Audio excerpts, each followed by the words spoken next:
So today we will take the third part of the percentage. So last time we have seen the basic percentage, after that we have seen the salary, how to count the difference, and expenditure and spend versus saving. So that we have already seen. Today we are going to see about the election problems, जहाँ पे आपको बताया जाता है कि candidate has won bye so much difference और bye so many votes, तो by what percent loser lost the election.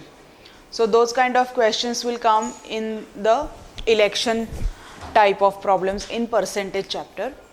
So without wasting further time, we will see one by one. With the help of examples, it will be clear. So first example, two persons contested an election of parliament. The winning candidate secured 57% and won by a majority of 42,000. So the total number of votes polled was, ठीक है, winning candidate कितने percentage से win हुआ है वो दिखाया है. Then majority of votes क्या होता है? Majority means the difference. Actually जब भी आपको मेजॉरिटी का क्वांटिटी दिया होता है, so you have to always go by the difference of winning minus lost. So वो जो डिफरेंस होता है that is called as majority, right. So winning percentage of 57, तो ऑब्वियसली लॉस्ट कितने होंगे?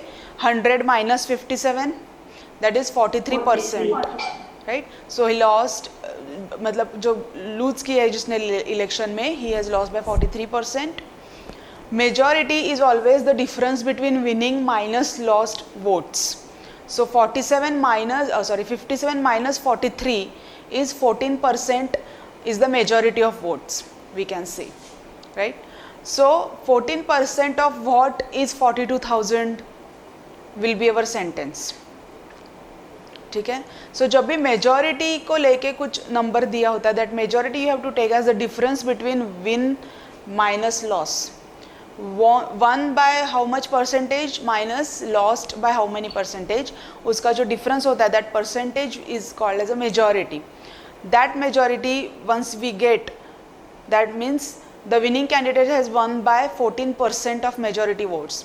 So majority votes we know 42,000.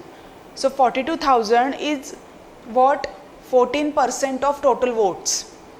So total vote अगर हमने x माना तो 14% of total votes is 42,000, means 3 lakhs votes were polled totally, right. सो जब भी majority आपको दी जाती है, पहले तो विनिंग या लूजिंग के कैंडिडेट्स का परसेंटेज दिया जाएगा कि वो कितने परसेंट से विन हुआ है या he has lost it, right. So that percentage से हम 100 में से माइनस करेंगे तो दूसरे कैंडिडेट के परसेंटेज मिलेंगे. उनका जो डिफरेंस है that will be majority, and 14% of total vote will be that majority votes, and then we can from that we can get the total votes polled. In a college election between two candidates, 10% of votes cast are invalid. अब ऐसे भी होता है कि total votes सारे के सारे count नहीं कर सकते, कुछ इनवैलिड एंट्रीज होती है, so they stood invalid. So in that case what to do? So you have to minus that invalid votes from the 100, और जो बचा हुआ है उसमें से फिर हमने परसेंटेज निकालेंगे, ठीक है. The winner get 70% of total valid votes, right. So invalid votes are not counted in that 70% and defeats the loser by 1800 votes. So how many votes are cast in total? Now 10% are invalid. So 100% में से 10% are invalid. So voting is happening through only 90% of votes casted, right. So जो भी votes cast हुए हैं 90% के लिए ही हम बात करेंगे अब. So the winner gets 70% of total valid votes. So 70% of 90%, right. So बचे हुए 20%. So you can also say 10% of 90% into 7. I know how to, I have already told you how to calculate 10% of any number. So 10% of 90%, right. So 10% is 10 upon 100 into 90 into 7. That will give you 7%. So 10% is what? 9%. So 9 into 7, 63% votes winner has got. So now 100 minus 63 will be 27% जो है, जो invalid भी है और loser के इसमें भी गए हैं, जो विनर को नहीं मिले हैं, right. So the difference is now 1800. Okay, I will explain again. हमेशा टोटल वोट्स अपन 100% मानते हैं. जब इनवैलिड वोट्स नहीं दिए गए होते हैं, सो नॉर्मल वोट्स अगर दिए होते हैं, जैसे कि पहले वाले प्रॉब्लम में बताया गया, so we subtract those number of votes, percentage of votes from 100. So 100 में से विनिंग कैंडिडेट को जितने वोट्स मिले हैं वो हम माइनस करेंगे, तो बचे हुए वोट्स जो है उसके फेवर में नहीं थे, राइट. फिर उनका जो डिफरेंस है that is called majority of votes. अब इस केस में invalid votes are also involved. So when invalid votes are involved, what we do, 100 में से उतने इनवैलिड वोट्स पहले हम कैंसिल करेंगे. सो 90% के लिए अब बात हो रही है. 70% of total valid votes winner को मिले हैं. So he has got total 63% of votes, right? So 90% मतलब 70% of 90%. I have told you how to calculate the percentage which are the multiple of 10, right? So 70 is 7 into 10%. 10% is 10 upon 100 into 90%. So it is total 9% it stands for. And then 7 into 9% is 63% votes winner has got out of 100% now. सो उसके favour में जो vote नहीं गए हैं, those are 27%. उसका जो major ये है डिफरेंस है, the winner defeats the loser by 1800 votes. That means it is the difference of total votes winner got minus invalid as well as lost votes. So that is 1800. Total is 36%. So 36% of what is 1800? That is 5000. 8% of the voters in an election did not cast their votes. Yes, sir. In this election, there were only 2 candidates. The winner, by obtaining 48% of the total votes, defeated his contestant by 1100 votes. So the total number of voters in the election was, means of course total votes cast जो polled हुए हैं वो पूछे गए हैं. Now 8% of the voters in an election did not cast their votes. Means election happened only for 92% now, right? Invalid, not cast are equal. So they are like 92% voters have noted their votes. So 92% now we are talking about in this election. There were only 2 candidates. The winner, by obtaining 48% of the total votes, defeated his contestant by 1100 votes. So 48% of 92%, right? Yes. So 92% में से अगर 48% winner has got, so loser कितना, loser को कितने मिलेंगे? 44%, right? ठीक है, क्योंकि 8% कास्ट ही नहीं हुए. सो 92% इलेक्शन हुआ है, उसमें से 48% विनर को मिले, तो loser has got 44%. Now 1100 is the difference. So 4% of total votes is equal to 1100. Difference is what? 48 minus 44. 4% of total votes is 1100. So that we can call as total votes are 27,500. If you are not understanding any point, just let me know. I will write it on the board and explain.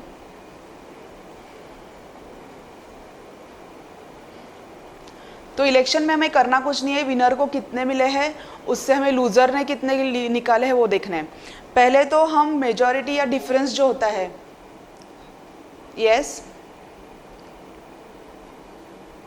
Okay, सो जो difference जो होता है वो हम कहाँ से लेते हैं? Winning votes minus lost votes. उसमें अगर इनवैलिड वोट्स है या वोट्स नहीं कास्ट किए तो पहले उसको 100 में से माइनस करेंगे, then we get that percentage. Second percentage will be called will be after subtracting it from the valid votes, and then difference will be calculated. अब पहले में क्या था? 100% इलेक्शन हुआ था लेकिन 10% इनवैलिड वोट्स है. इनवैलिड मतलब हो सकता है डबल एंट्री हुई हो या अच्छे से उन्होंने कास्ट नहीं किया हो, बट उन्होंने वोट तो किया था. So total votes were 100%. इसलिए 10% सिर्फ इनवैलिड थे, तो वैलिड वोट्स 90% थे, उसमें से 70% के हमने विनर को दिए हैं. बट यहाँ पे 8% ने तो वोटिंग के लिए गए ही नहीं, मतदान किया ही नहीं उन्होंने, तो 92% ही वोटिंग हुआ है. उसमें फिर how do we get the difference? 48% winner has got, so 44%. तो जो 100% की हम बात कर रहे हैं वो यहाँ पे 92% है, इसलिए हमने वो 4% डायरेक्टली लिया. So always go by the wordings. In an examination, there were 1,000 boys and 800 girls. 60% of boys and 50% of girls passed. Find the percent of failed candidates. 60% of 1,000 and 50% of 800 have passed. So first we have to calculate that, then subtract it from the 1,000 and 800 to get the failed candidates. Okay. So total boys 1,000, 60% of them are passed. So failed कितने होंगे? 40%. And यहाँ पे 50% failed होंगे. So 40% of 1,000 plus 50% of 800 अगर किया तो total failed candidates के हमें परसेंटेज डायरेक्टली मिल जाएंगे.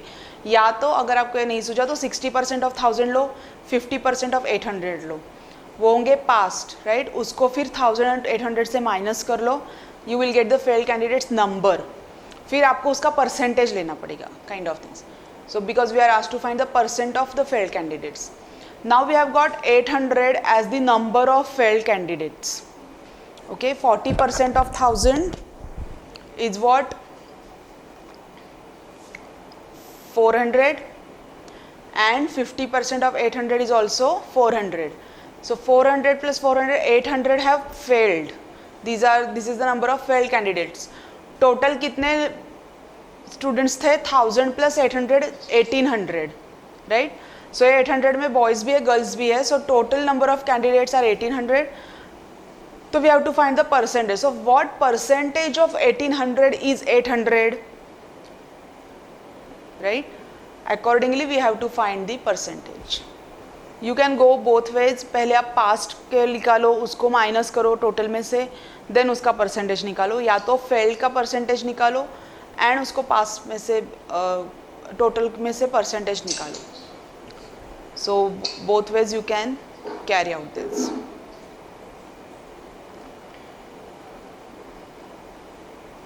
अब ये है एक्चुअली वेन डायग्राम वाला section that we will see. But जब भी ऐसे आता है कि some students have passed in Hindi, some in maths and some are in English, so find the failed candidates और पास्ड इन बोथ और something like that is given.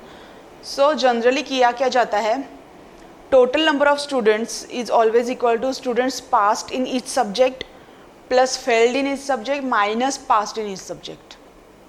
मतलब जब भी आप किसी टेस्ट के बारे में बात करते हो, you will have to see total students कितने हैं एग्जाम के लिए, है ना. जितने स्टूडेंट्स है x, they are always equal to total number of students passed in each subject. भले प्रॉब्लम में ऐसा दिया हो कि some percentage have passed, some percentage have passed in Hindi, some percentage have passed in maths, some are in English, and these many students have failed in all the subjects. So find the total number of students appeared, right? ऐसे सवाल जब आते हैं तो जब भी पूछा है ईच सब्जेक्ट का अगर पास दिया है तो पास, फेल दिया है तो फेल, या तो पूछा जाता है कि find some percentage of students have failed in maths, some are failed in Hindi, and some these are any passed in all, so find the total number of percent. तो always passed or fail in each subject, right? passed or failed in each subject, इनको हमेशा add करना है, minus हमेशा अगर ये पास है तो यहाँ पे फेल होगा, सॉरी यहाँ पे पास फेल है तो यहाँ पे पास होगा, राइट. अगर फेल का डेटा दिया है तो pass. Students passed in each subject plus fail in all subject, each subject plus अगर पास का डेटा दिया है तो फेल का दिया होगा, फेल, और अगर फेल का दिया है तो यहाँ पास का दिया होगा इन ऑल सब्जेक्ट्स.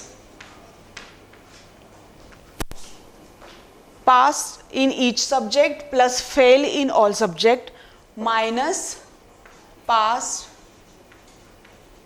और fail in all subject. I will tell you the meaning of this. देखो, जब भी आपको प्रॉब्लम आती है सो पहले तो ऑल एंड सम का मतलब समझो. ठीक है, ये होता है आपका एक सब्जेक्ट, सपोज एक category, and this is covered with everything, so this is called all.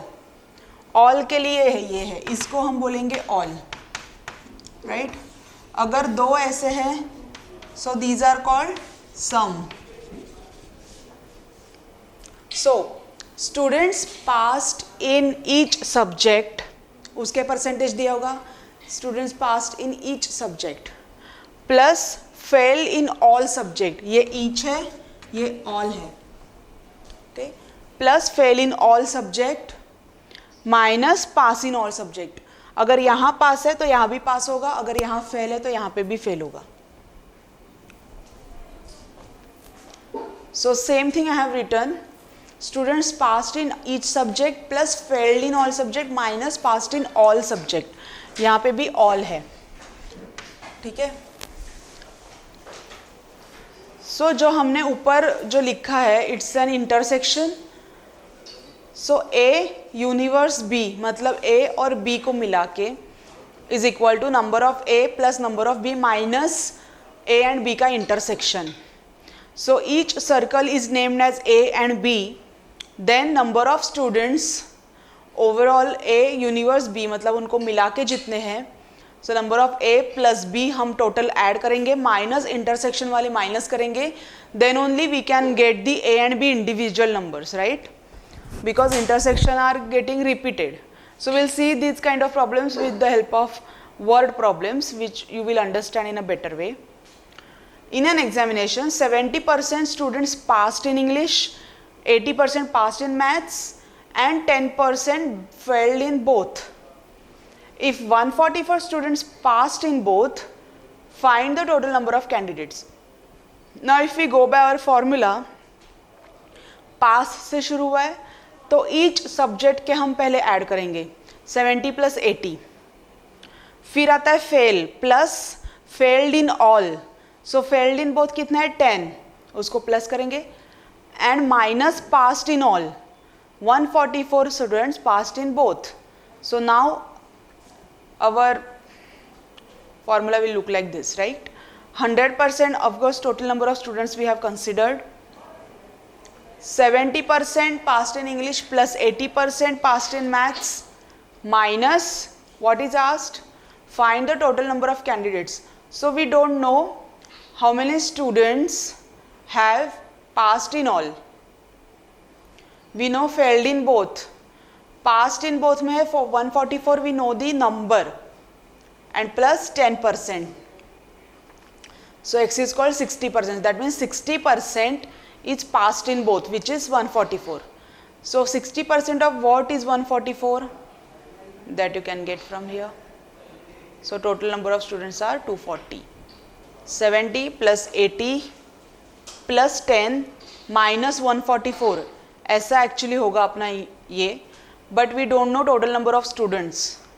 So we have to consider the pass percentage. Passed in both percentage first we have found, and then we can calculate the total number of students. Because 144 is not in terms of percentage. अगर वो भी percentage में दिया होता तो अपन easily calculate कर लेते, right? 60% आ जाता, 70 plus 80 plus 10 minus something आ जाता उसमें. But हमें 144 नंबर में दिया है, इसके लिए हम 100% स्टूडेंट्स कंसिडर कर रहे हैं, and then rest we can do like this. So always understand passed in each subject and failed in all add करो, and passed in all subtract करो.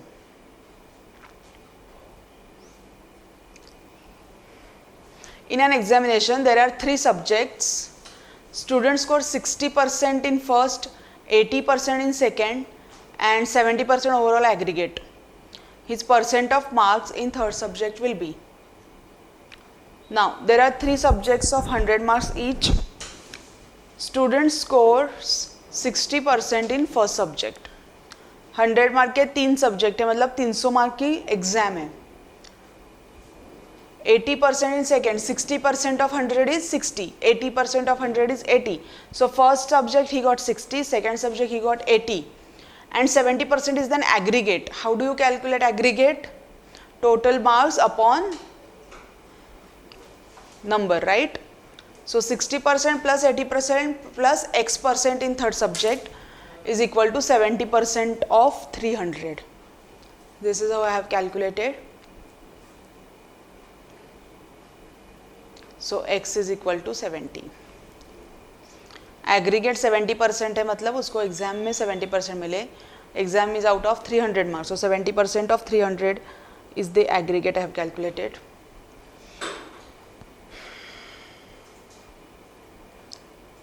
So 70% he got. In an examination, student has to obtain 33% of total marks to pass. He got 25% of total marks and failed by 40 marks. So find the total number of marks.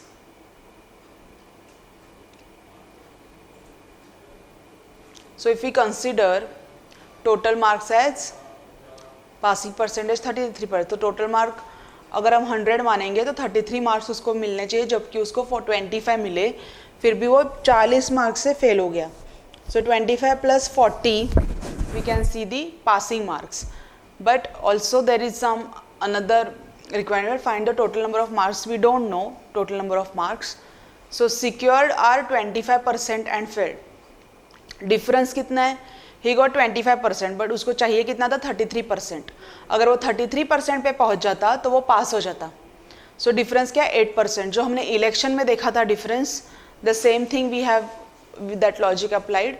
Passing percent minus secured will be the difference 8%.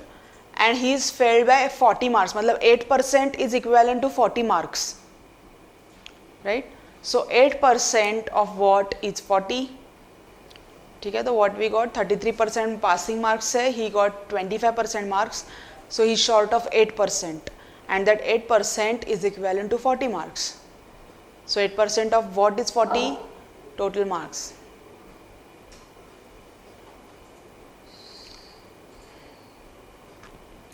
Student gets 20% of the maximum marks and fails by 5 marks. Another student scores 30% and gets 20 more than the passing marks. So find the necessary percentage required to pass. वहाँ पे total पूछा था, यहाँ पे passing marks ही पूछा है.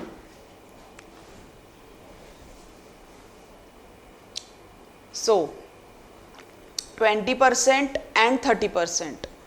अगर उसको 20% मिला तो वो 5 मार्क्स शॉर्ट है. 30% मिला तो 20 मार्क्स मोर है.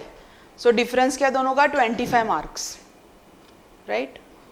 एडिशन जो हमने टाइम स्पीड डिस्टेंस में देखा था, लेट पहुंचना जल्दी पहुंचना, अगर दो तरफा है, यहाँ पे फेल हो रहा है, यहाँ पे पास हो रहा है, तो just add to get the difference. So 25 marks is the difference and percentage difference क्या है? 10%, right? So 10% of what is 25?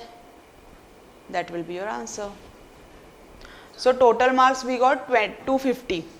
What is asked? Find the necessary percentage required to pass. So percentage कैसे? Secured upon total into 100. So pass marks upon total marks into 100 will give you passing percentage. So 250 में अगर उसको 30% मिल रहा है तो वो 20 ज़्यादा मिल रहे हैं उसको. So that we can calculate. Passing marks are 55. How do we get to 55? 20% of 250. You know 10% of 250 is 25 into 2. So 20% of 250 is 50. And still he is short of 5 marks. So it is 55. या तो you go to calculate 30% of 250. So 10% of 250 is 25 into 3. 75 and he gets more 20, so minus 20 is 55. Either way you calculate, you will get the pass marks as 55. समझ में आया passing marks कैसे निकाले? Okay, so pass marks upon total marks into 100 will be passing percentage. Yes. So try to solve this practice question based on elections and marks, whatever we have seen so far. Ma'am, 1.92. Let's check. No, 149. 1490. Yeah. Good. One gets 72%. If total votes are 80 to 100, then how many votes did the winner win the election? So you just have to calculate the 72% of. So you have to subtract it from the 80 to 100. By how many votes winner win? How much is the answer? 25%.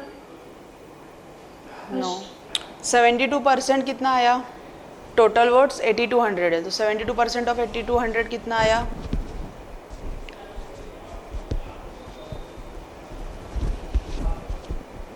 उसको 80 to 100 में से minus करो.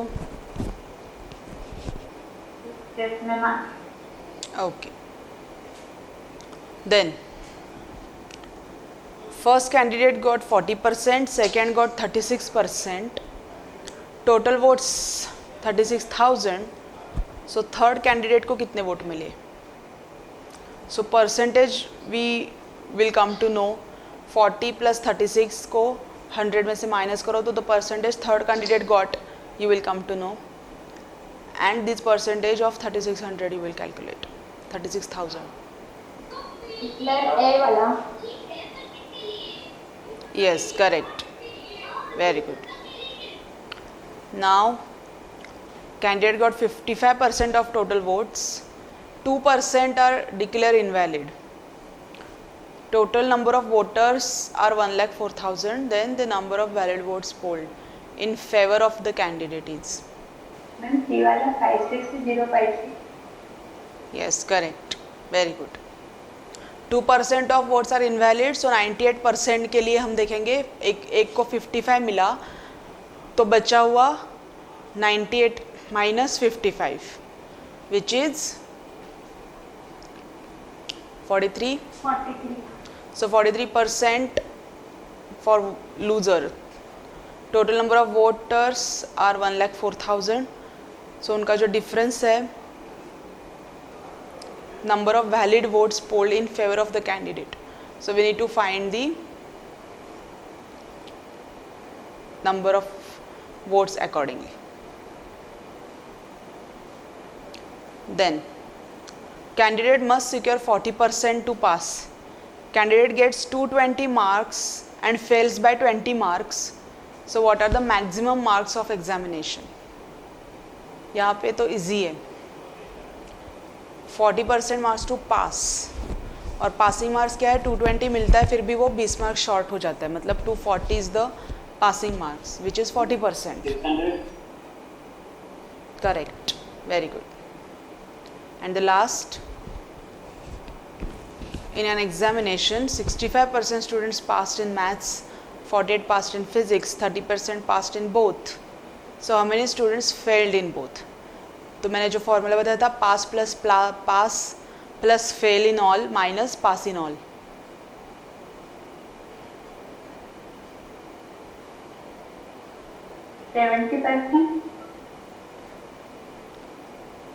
Yes, right. So 100% is equal to 65 plus 48 minus 30 plus x. So you can get the x. 65 plus 48 minus 30 and 100 में से वो minus कर दो तो you will get the x value. ठीक है. So this was about the election and exams. So 10 minutes are still there. Can I start with the next type? So I will share these notes, solved examples I will share, whoever has attended with them, and then tomorrow we will see the next continuation of this chapter. Okay, so practice at home and just let me know for any doubt. Thank you so much. How was your test? वैसे मैंने देखा है काफ़ी लोगों ने अच्छा किया है, 30-40 तक मिले हैं लोगों को marks. So time speed distance and mixture and alligation के एग्ज़ाम्स से काफ़ी बेटर रिजल्ट्स है. बट हाँ, still there is lot of scope for improvement. I am trying to get that exam through our IPS portal. So उसमें क्या होता है, एक बार में एक ही क्वेश्चन झलकता है and then you don't need to, एक बार सबमिट हो जाए तो यू कांट चेंज इट. जो एक्चुअल डेमो होता है वैसा मैं ट्राई कर रही थी, but then there is some technical issue in forming a group of students and all. So I am still working on it. I'll let you know if it happens. Till then we will be conducting such test on Google form only. So next test will be on percentage and the logic problems, logical reasoning chapters we have covered, like blood relation, clock, calendar. Those will be there. Clock I think I have covered. No, clock I have not No, covered. ma'am, calendar. Calendar, right. Okay then. So percentage first we will complete it, then we will have test. Okay. Thank you so much. Bye bye. Take care. Thank you, ma'am. Bye. Thank you. Bye. Thank you, ma'am. Thank you. Bye.